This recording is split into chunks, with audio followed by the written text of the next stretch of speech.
El juicio ejecutivo es un procedimiento civil contencioso de aplicación general o especial, pero de tramitación extraordinaria, por cuyo medio se persigue el cumplimiento forzado de una obligación que consta en un título fehaciente e indubitado. Es un procedimiento de aplicación general por cuanto sus normas en ocasiones son aplicadas sin sujeción a la naturaleza de la obligación.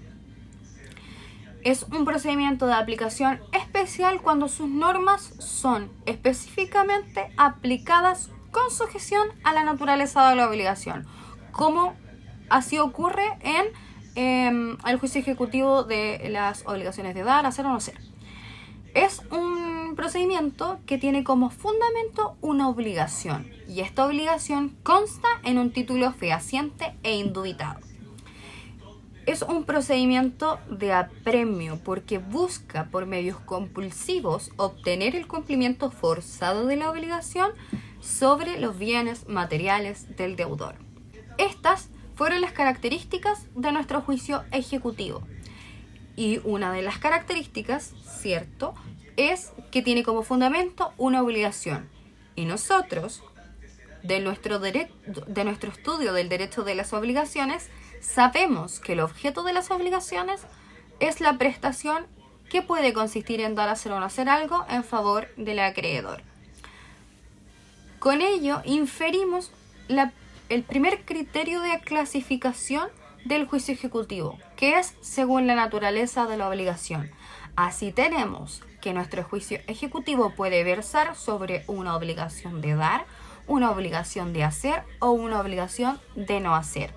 Cuando el juicio ejecutivo versa sobre una obligación de dar, quiere decir que el ejecutante busca obtener la transferencia del derecho de dominio o la constitución de algún otro derecho real sobre la cosa en disputa.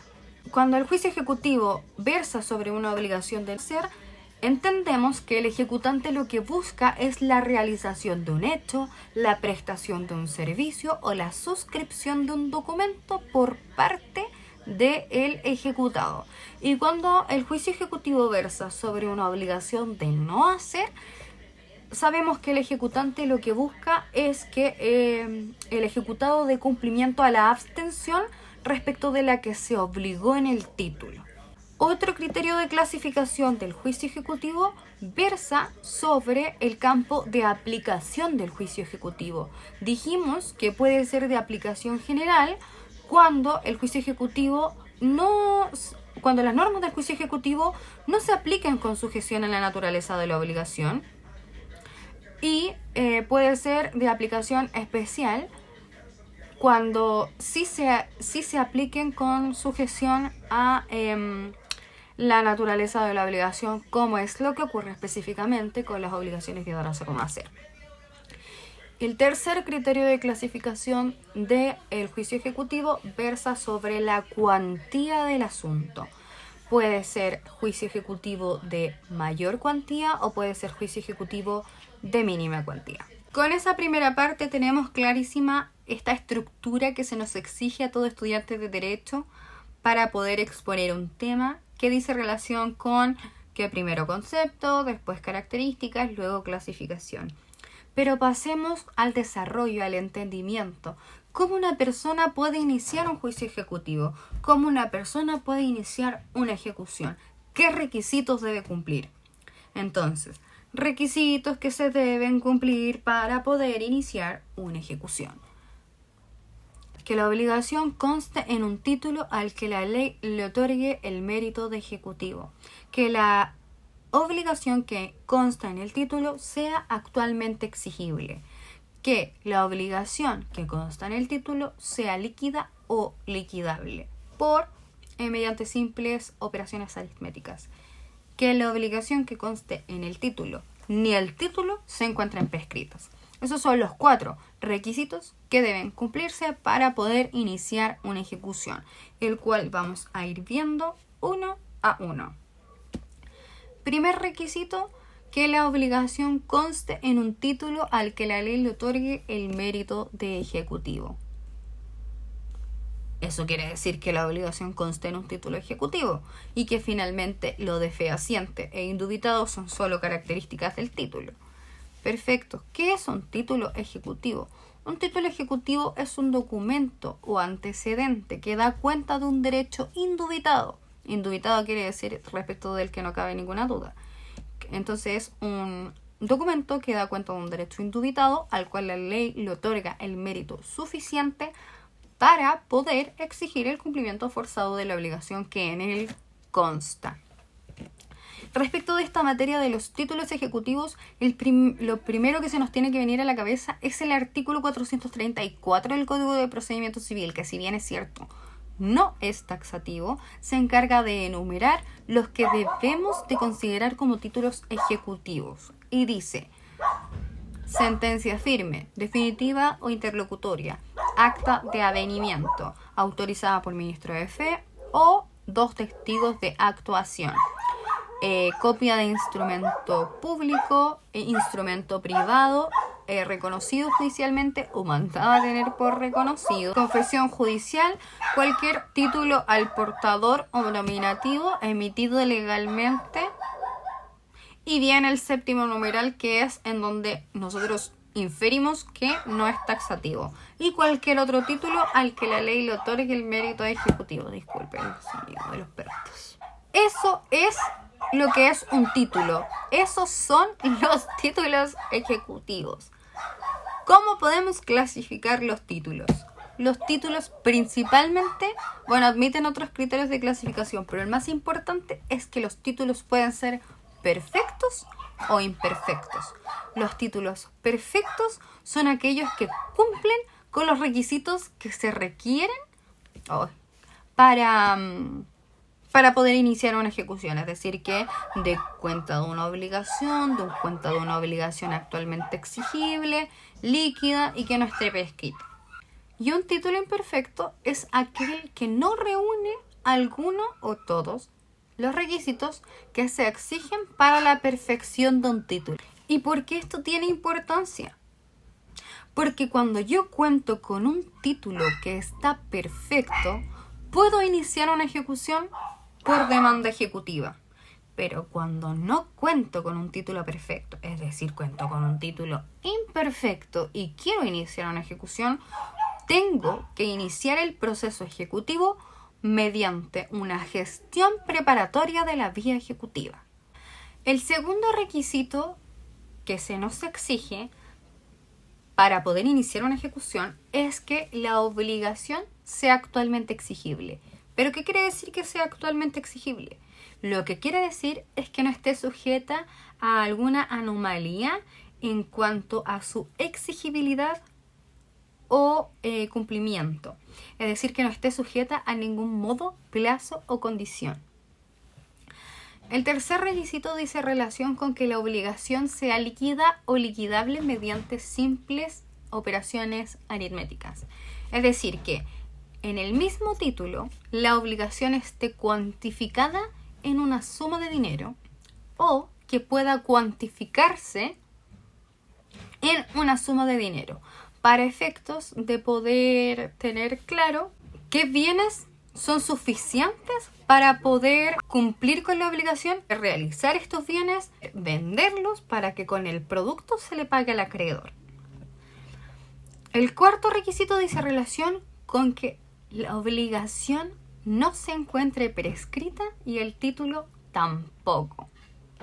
La mayoría de las obligaciones prescriben en 3 años contados desde que se hicieron exigibles, excepto que se trate de letra de cambio, cheque o pagaré, que prescriben en 1 año, contados desde que se hicieron exigibles. Teniendo claro entonces concepto, característica y clasificación del juicio ejecutivo, sabiendo cuáles son los requisitos y habiéndolos analizado para poder iniciar una ejecución, entonces entramos de lleno al estudio de la tramitación del juicio ejecutivo.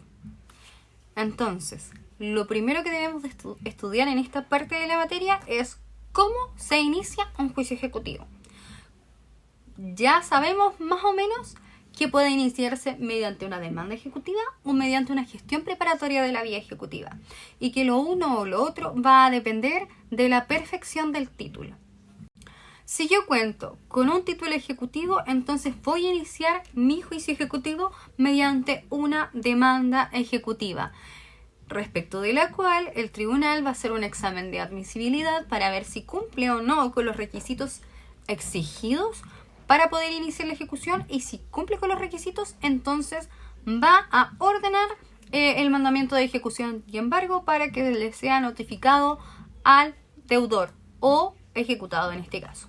Pero si yo no cuento con un título ejecutivo perfecto, sino que está imperfecto porque faltan uno o más de los requisitos que se necesitan para que esté perfecto, entonces yo voy a tratar de completar este título mediante una gestión preparatoria de la vía ejecutiva. ¿Y qué es una gestión preparatoria de la vía ejecutiva? Una gestión preparatoria de la vía ejecutiva son ciertos procedimientos judiciales previos que puede realizar el acreedor con el fin de completar o de perfeccionar el título que se pretende invocar en una ejecución. ¿Y cuáles son esas gestiones preparatorias de la vía ejecutiva? El reconocimiento de firma puesto en un instrumento privado, la confesión judicial de deuda, la evaluación de peritos, la validación de sentencia extranjera, la notificación judicial del protesto de letra de cambio, cheque o pagaré, la notificación del título ejecutivo a los herederos del deudor. Por ahí se me debe haber quedado alguna, pero esas son ejemplos de gestiones preparatorias de la vía ejecutiva, que también se confunden con los títulos ejecutivos que se mencionan en el artículo 434. Bien, sabemos lo que es una gestión preparatoria de la vía ejecutiva y sabemos más o menos cuáles son las gestiones preparatorias de la vía ejecutiva. Y hasta ahí vamos a quedar con el estudio de las gestiones preparatorias de la vía ejecutiva porque no hay mucho más que decir sobre ellas. Sin embargo, hay que estudiar la otra forma ahora de poder iniciar un juicio ejecutivo, que es la demanda ejecutiva. La demanda ejecutiva es aquella que tiene como fundamento un título ejecutivo perfecto y también es la que le solicita al tribunal competente ser acogida para poder obtener el cumplimiento forzado de la obligación mediante procedimientos de apremio. Esta demanda ejecutiva, igual que el resto de las demandas que conocemos en el derecho procesal, debe cumplir con requisitos para poder ser admisible. Tiene que cumplir con los requisitos comunes a todo escrito, tiene que cumplir con los requisitos legales que nos impone el artículo 254 del Código de Procedimiento Civil y además tiene que contener menciones especiales por ser demanda ejecutiva. Tiene que esbozar una cantidad líquida respecto de lo que se trate la obligación, tiene que ir acompañada del título ejecutivo en la que se funda, tiene que contener la petición, la solicitud de que la demanda se acoja y de que el tribunal dicte el mandamiento de ejecución y embargo. Y eventualmente, aconsejablemente, podríamos incorporar en la demanda ejecutiva la designación del depositario provisional y la designación también de los bienes a embargar del deudor. Bien, realizada la actuación para poder iniciar esta ejecución, ya sea por gestión preparatoria de la vía ejecutiva o sea por demanda, el tribunal, su primera gestión va a ser un examen de admisibilidad que diga relación con que cumpla los requisitos que nosotros ya conocemos para poder iniciar esta ejecución. Si considera que cumple con todos los requisitos, que el título está perfecto, digamos, porque eso es lo que se busca, entonces se va a acoger la demanda y se va a despachar el llamado mandamiento de ejecución y embargo. En cambio, si no reúne los requisitos de un título perfecto, no va a dar tramitación al juicio ejecutivo. Antes de continuar con nuestro procedimiento ejecutivo, tenemos que detenernos a ver el tema de cómo ha de notificarse esta acción al deudor. Porque si el juicio se inició por demanda, el deudor aún no tiene idea de que el ejecutante ha iniciado una ejecución en su contra. En cambio, si el juicio ha comenzado por una gestión preparatoria de la vía ejecutiva respecto de la cual el ejecutado tuvo que ser parte, por ejemplo, en un reconocimiento de firma puesto en un instrumento privado, dependiendo de cómo se inició el juicio, va a ser diferente la forma en que el ejecutado va a ser notificado. Si el juicio comenzó con una demanda ejecutiva y por tanto el ejecutado no tiene idea de que se sigue una ejecución en su contra, esa primera notificación debe realizarse de manera personal y en subsidio de la forma personal subsidiaria, ¿cierto?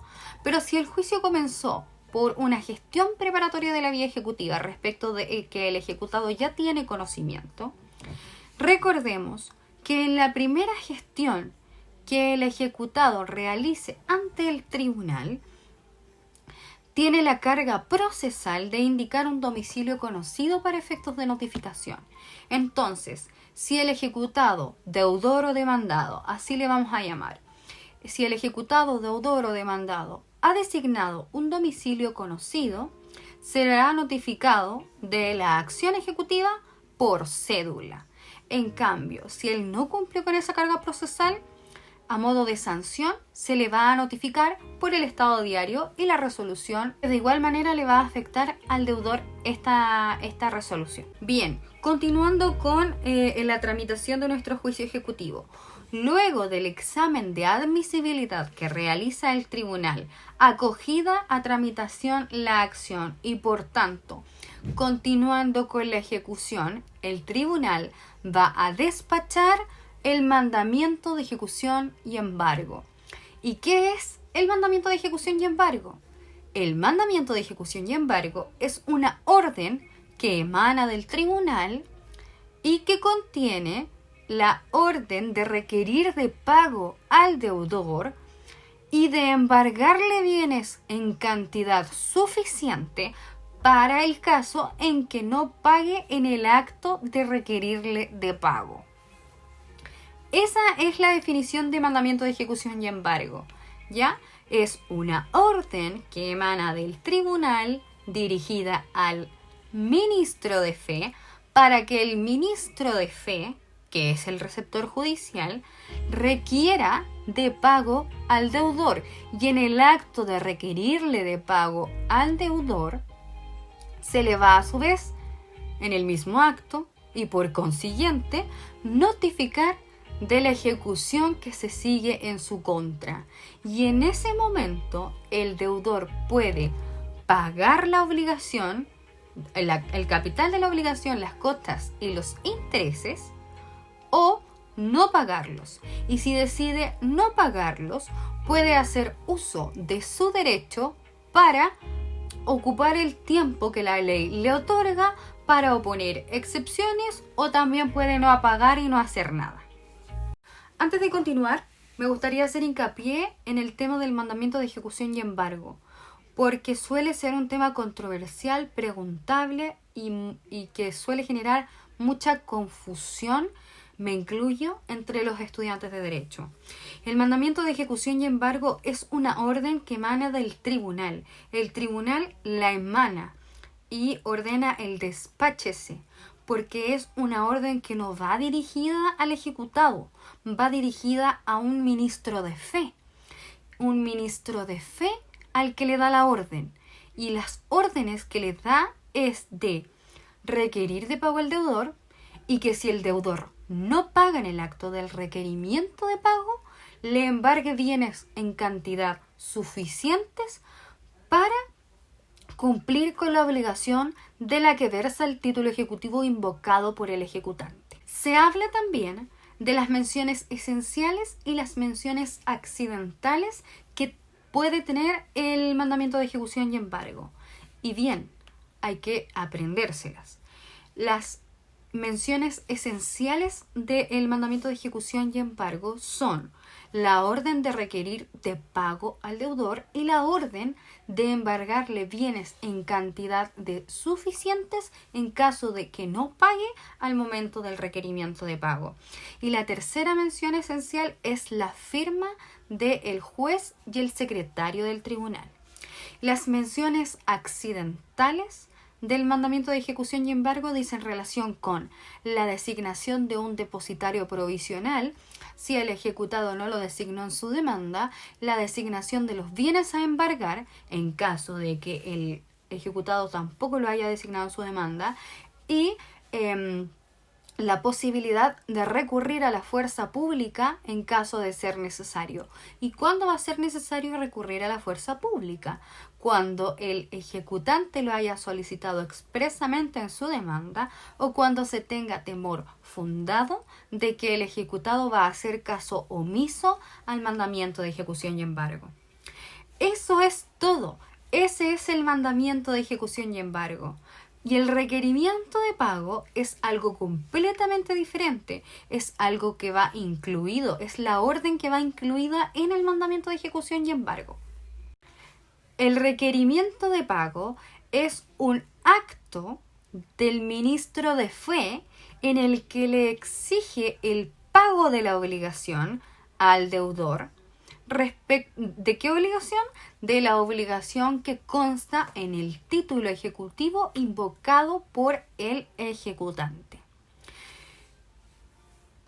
Y en el mismo acto del requerimiento de pago se realiza la notificación, porque se confunden estos actos. Porque claro, yo voy a requerir de pago y a la vez el otro se va a enterar de que se sigue una ejecución en su contra. Entendida entonces la institución del mandamiento de ejecución y embargo, y entendida también el acto de requerir de pago al deudor, vamos a tener que el deudor puede tomar diversas actitudes ante este requerimiento de pago. Puede pagar en el acto del requerimiento de pago, caso en el que no se va a continuar con la ejecución, o puede también no pagar, y puede no pagar y hacer uso de su plazo legal para contestar la demanda y oponer excepciones, o puede no hacer uso del plazo legal ni hacer para básicamente no hacer nada, ¿cierto? ¿Y cuál es el plazo que el ejecutado tiene para contestar la demanda y hacer su escrito de oposición de excepciones? Cabe recalcar que esta es la única oportunidad dentro del procedimiento ejecutivo para oponer excepciones, ya sean dilatorias o perentorias. Todas deben hacerse valer en un mismo escrito y deben ser de aquellas que menciona el artículo 464 del Código de Procedimiento Civil, porque el examen de admisibilidad de esas excepciones solo se va a fijar en que allí aparezca la excepción hecha valer por el ejecutado. ¿Ya? Bien, entonces, ¿cuál es el plazo que el ejecutado tiene para oponer estas excepciones? Si el ejecutado es requerido de pago en la misma comuna que sirve de asiento para el tribunal que está conociendo de la ejecución, va a tener 4 días hábiles, porque los días del Código de Procedimiento Civil son hábiles. Va a tener 4 días para contestar su demanda y oponer las excepciones que estime pertinentes.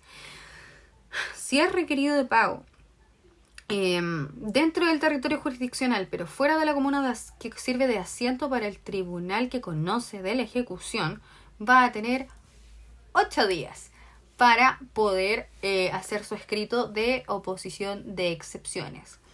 Y si es requerido de pago fuera del territorio jurisdiccional, hay que distinguir si el ejecutado va a responder de la demanda con su oposición de excepciones en el tribunal exhortado o exhortante.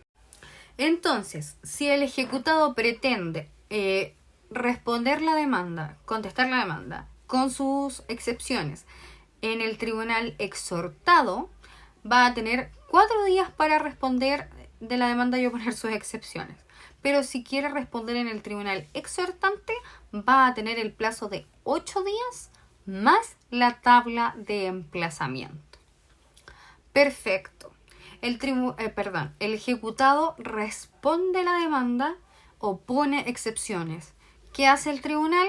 Inmediatamente da traslado a la contraparte, que en este caso es el ejecutante, para que el ejecutante, dentro del plazo de 4 días hábiles, formule un escrito con fundamentos de hecho y de derecho por los cuales le solicita al tribunal que las oposiciones hechas valer por el demandado no sean acogidas. ¿Ya? Transcurridos esos 4 días, el tribunal hará un nuevo examen de admisibilidad que va a decir relación con las excepciones opuestas por el demandante y también va a decir relación con si existen o no existen hechos sustanciales pertinentes y controvertidos respecto de los cuales rendir prueba. Si las excepciones hechas valer por el ejecutado son inadmisibles y solo pueden ser inadmisibles por no ser de aquellas enumeradas en el artículo 464, entonces el mandamiento de ejecución y embargo despachado por el tribunal hará las veces de sentencia definitiva. Y esto es súper importante. Recalco, cuando las excepciones hechas valer por el ejecutado son inadmisibles por no formar parte de las que enumera el artículo 464, es el mandamiento de ejecución y embargo el que hace las veces de sentencia definitiva. Cuando las excepciones son admisibles, pero el tribunal estima que no existen hechos sustanciales pertinentes ni controvertidos respecto de los cuales rendir prueba, va a dictar una resolución citando a las partes a oír sentencia, omitiendo el término probatorio. Y si declara que las excepciones hechas valer por el ejecutado son admisibles, es decir, forman parte de las del 464, y además existen hechos sustanciales pertinentes y controvertidos respecto de los cuales rendir prueba, va a dictar una resolución que admitiendo las excepciones y recibiendo la causa a prueba. Y con esa resolución se va a abrir la etapa del término probatorio.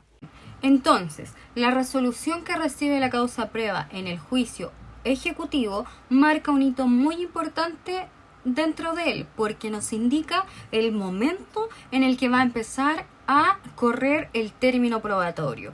La resolución que recibe la causa a prueba se notifica a las partes por cédula, pero en esta parte de la materia hay que advertir que la resolución que recibe la causa a prueba es objeto del recurso de reposición.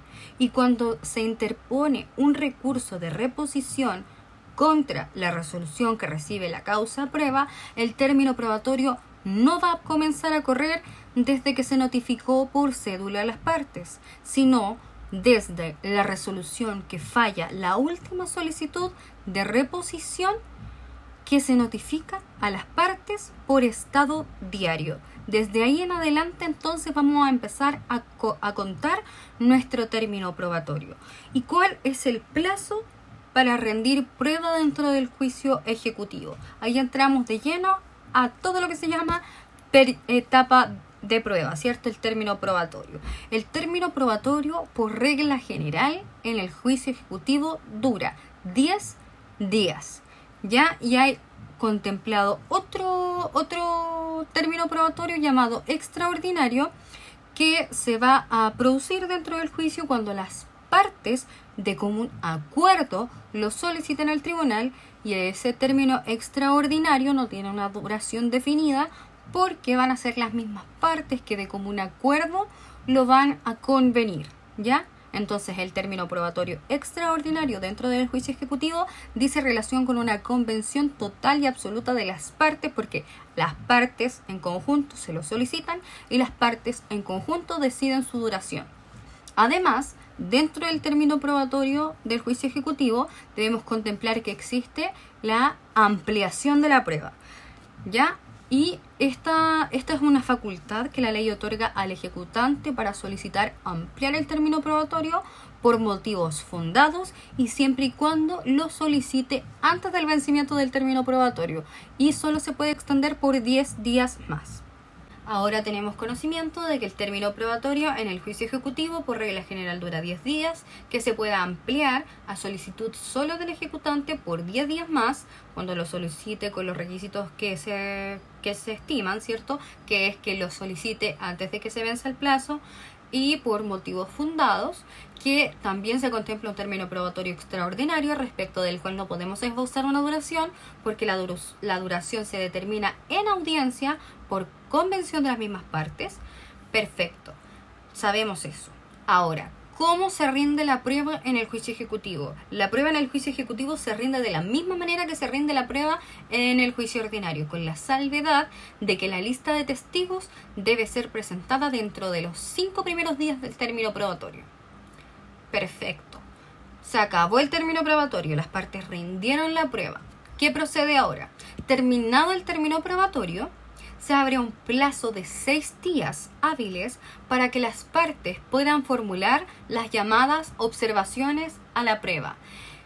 Y luego de esos 6 días hábiles, hayan o no hayan hecho las observaciones a la prueba, el tribunal deberá dictar una resolución citando a las partes a oír sentencia. Luego de la resolución que cita a las partes a oír sentencia, el juez va a tener 10 días hábiles para dictar la sentencia definitiva. La sentencia definitiva es aquella que pone fin a la instancia resolviendo el asunto controvertido sometida a la decisión del tribunal.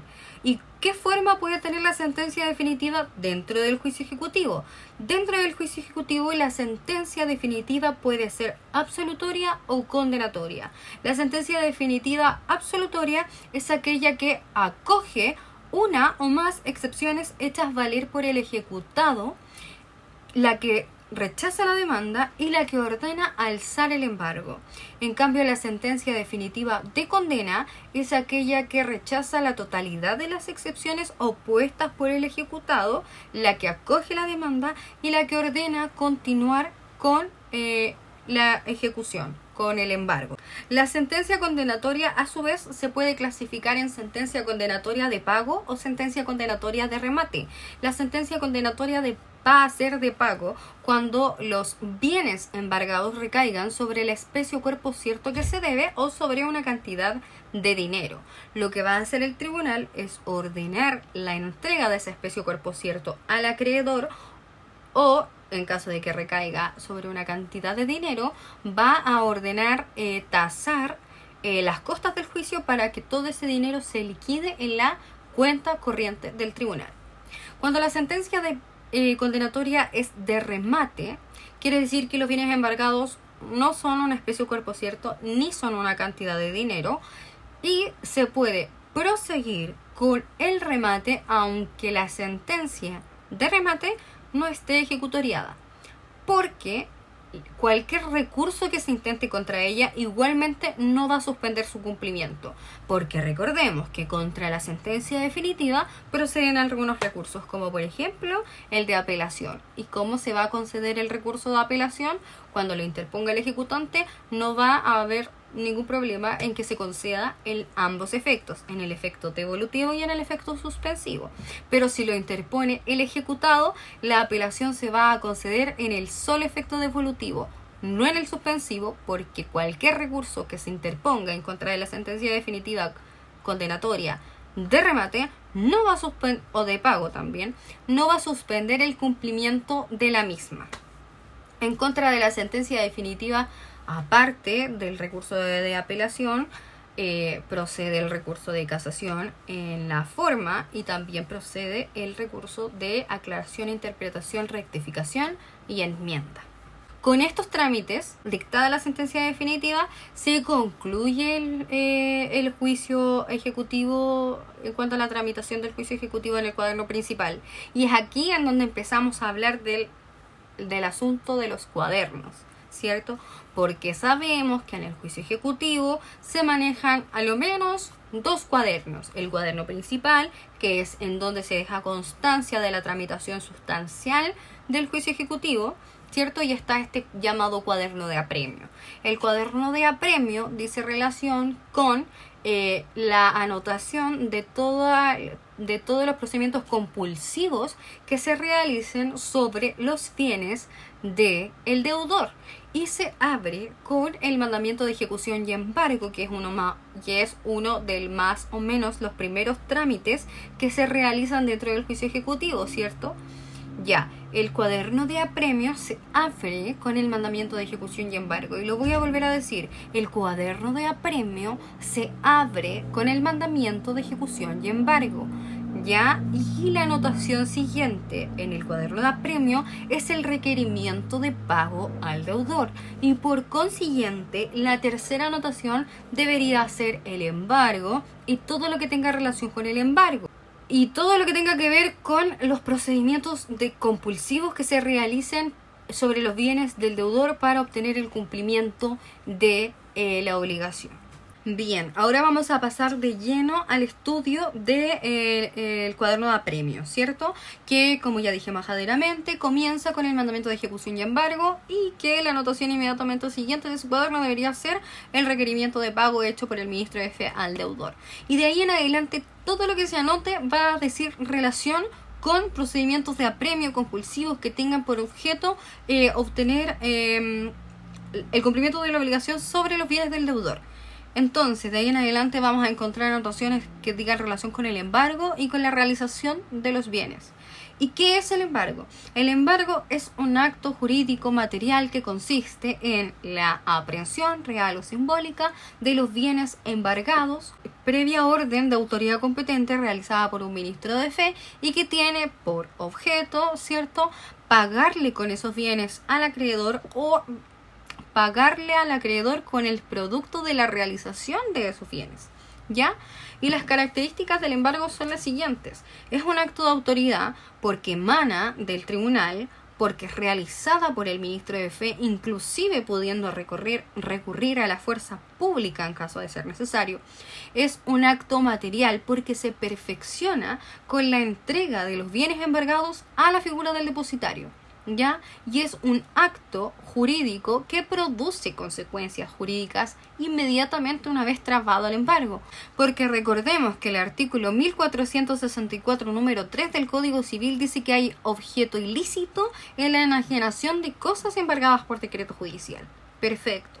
Y además hay que decir que por regla general todos los bienes son embargables salvo los designados en el artículo 1618, que es en donde se encuentran los bienes inembargables. Ahora bien, ¿quién es el encargado de designar los bienes que se van a embargar? Puede designarlos el acreedor en 2 oportunidades: en la demanda ejecutiva o concurriendo al trámite del embargo y indicándole al receptor judicial cuáles son los bienes que se pretende que se le embarguen al deudor. Y también los puede designar el mismísimo deudor cuando el receptor, realizando el trámite del embargo, le diga que los bienes que se están embargando no son suficientes para cubrir el crédito, las costas y los intereses. Y ahí el deudor puede señalar otros bienes a embargar.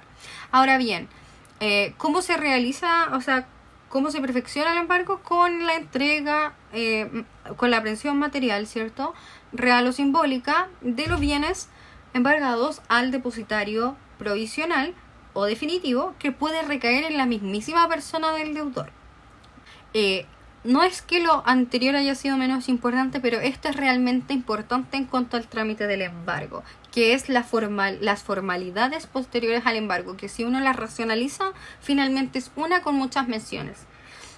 El ministro de fe debe levantar un acta en la que deje constancia de haber realizado el trámite del embargo y debe señalar la fecha y la hora en que fue realizado el embargo. Debe señalar con singularización la singularización de los bienes embargados.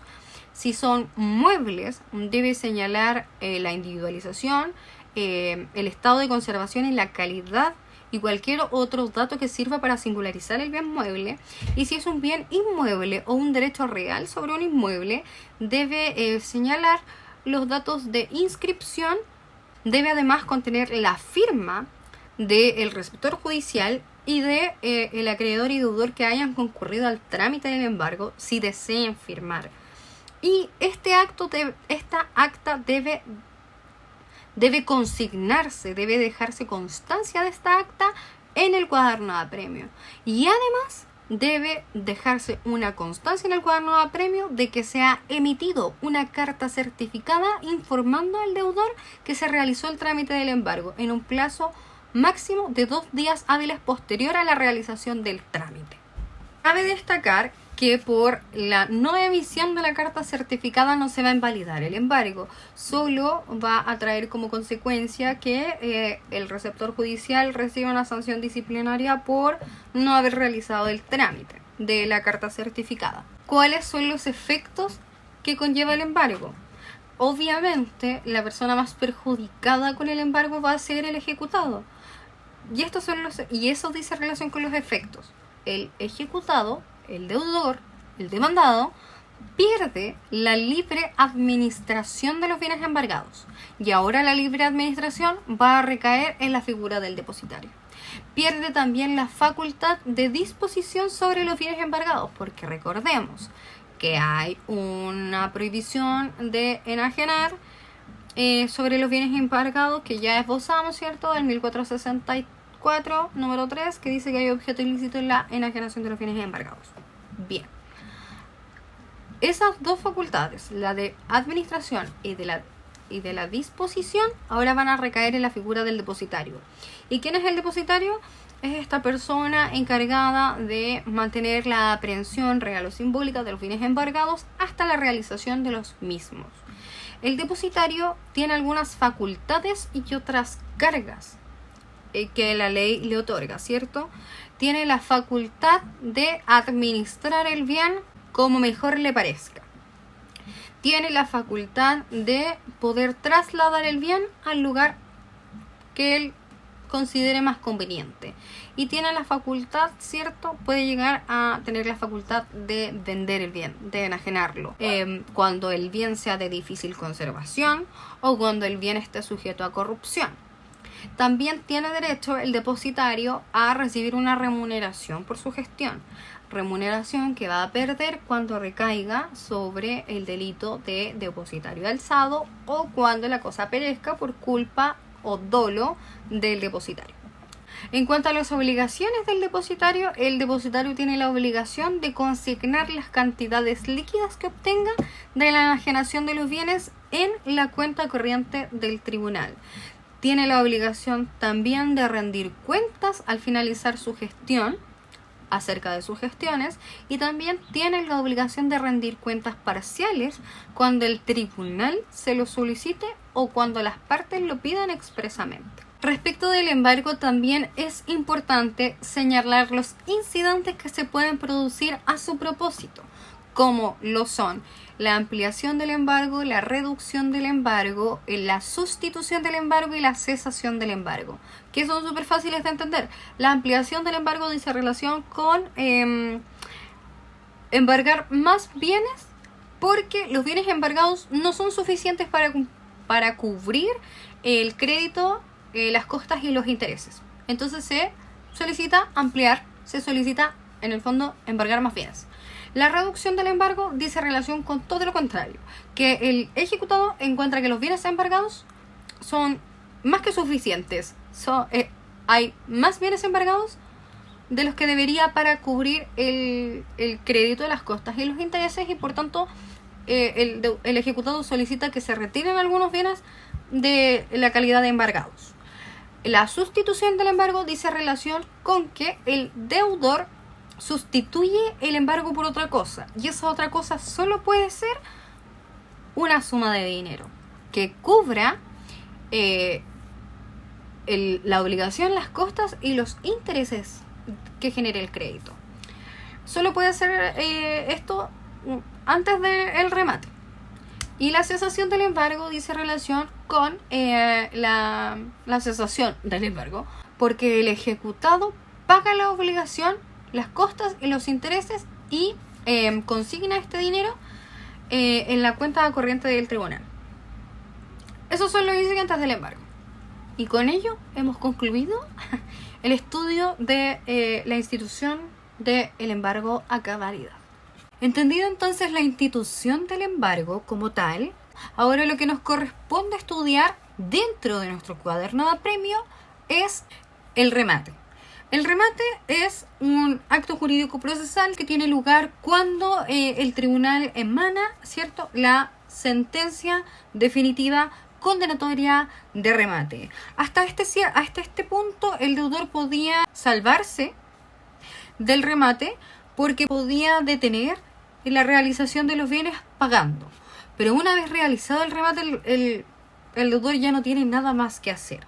El remate tiene por objeto realizar los bienes embargados, es decir, venderlos en una subasta pública, para que con el producto que se obtenga de esa realización se pueda pagar al acreedor y así satisfacer el cumplimiento de la obligación que constaba en el título respecto de la cual el deudor no había dado cumplimiento. Ahora, es importante también manejar el asunto de que la realización de bienes en un remate puede hacerse aun cuando la sentencia no se encuentre ejecutoriada. No es necesario que ya se hayan resuelto los recursos en contra, porque ninguno de los recursos suspende el cumplimiento de la sentencia. Pero para hacerle el pago al acreedor, la sentencia sí debe estar ejecutoriada. Bien, así como estudiamos unas formalidades posteriores al embargo que eran bastante importantes, en el tema del remate existen ciertas formalidades previas que son las que son de gran relevancia. En primer lugar, tenemos la tasación de los bienes. La tasación de los bienes nos va a servir para determinar un valor aproximado respecto del cual hacer el mínimo de las posturas, ¿cierto? Para poder tener una valorización del bien y poder a partir de eso establecer un precio de los productos en las bases del remate.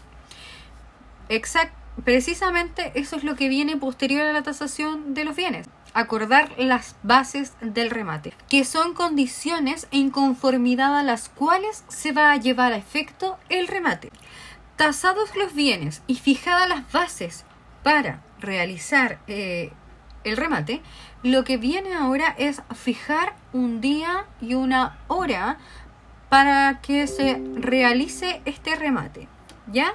Y luego de la fijación del día y la hora para realizar el remate, viene la publicación de los avisos que den publicidad al remate para que puedan asistir los postores.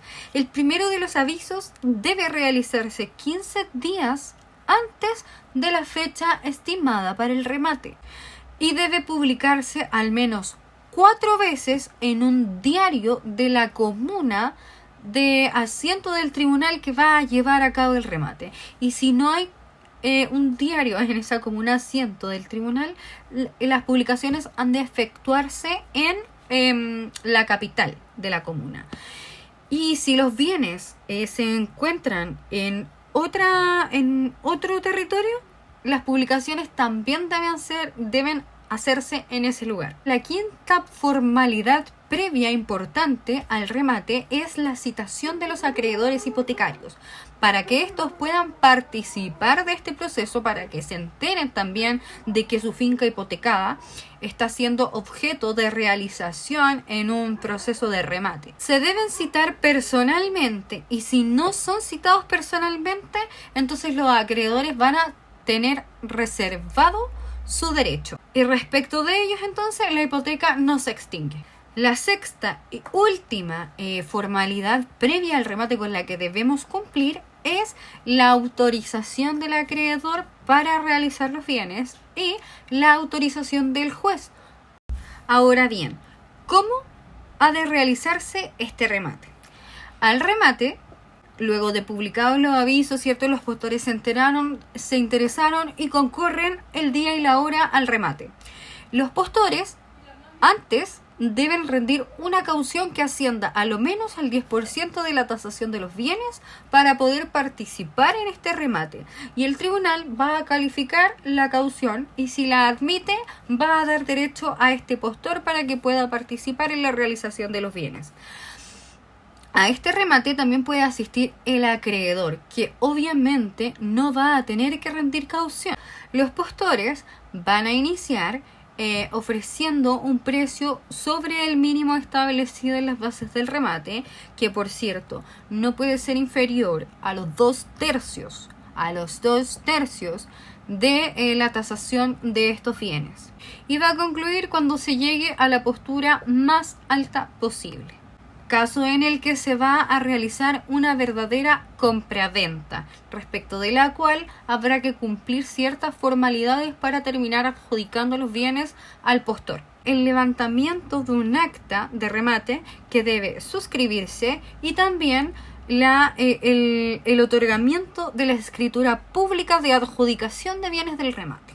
Ahora bien, esta escritura pública en la que se adjudica los bienes del remate al postor no puede ser emitida sino una vez que el postor haya consignado el precio del bien subastado en la cuenta corriente del tribunal, porque si no lo hace en la oportunidad que se fija en las bases del remate, no va a ser válido y es como si no se hubiese subastado el bien. Pero se va a hacer válida la caución que rindió, entregándole el 50% al crédito y el otro 50% a la Junta de Servicios Judiciales. ¿Y qué pasa si no concurre nadie? ¿Qué pasa si no hay postores que están interesados en los bienes a realizar? Lo que va a solicitar el acreedor es que se haga nuevamente un remate en el que se le adjudique al postor, a cualquier postor interesado, el bien por los 2/3 de la tasación. O también puede solicitar que se le adjudique a él mismo por los 2/3 de la tasación. Si el acreedor no solicita que se le adjudique a él mismo por 2/3 de la tasación los bienes embargados, y nuevamente no asisten postores a la realización de los bienes, entonces va a solicitar un tercer remate, en donde el mínimo de postura sea 1/3 de la tasación de los bienes. Ahora, si nuevamente no asisten postores, el acreedor puede solicitar nuevamente que se saquen los bienes a remate por el mínimo establecido por el tribunal, o que se le entreguen los bienes en prenda pretoria. ¿Y qué es la prenda pretoria? Es una institución que se da cuando pasa esto de que no hay postores interesados en los bienes embargados, para que el acreedor los tenga para que se vaya pagando con los frutos que produzca la cosa. El deudor puede enervar la prenda pretoria solicitando que nuevamente el deudor puede enervar la prenda pretoria solicitando el ejecutado, que nuevamente se saquen los bienes a remate, pero esta vez sin mínimo de postura.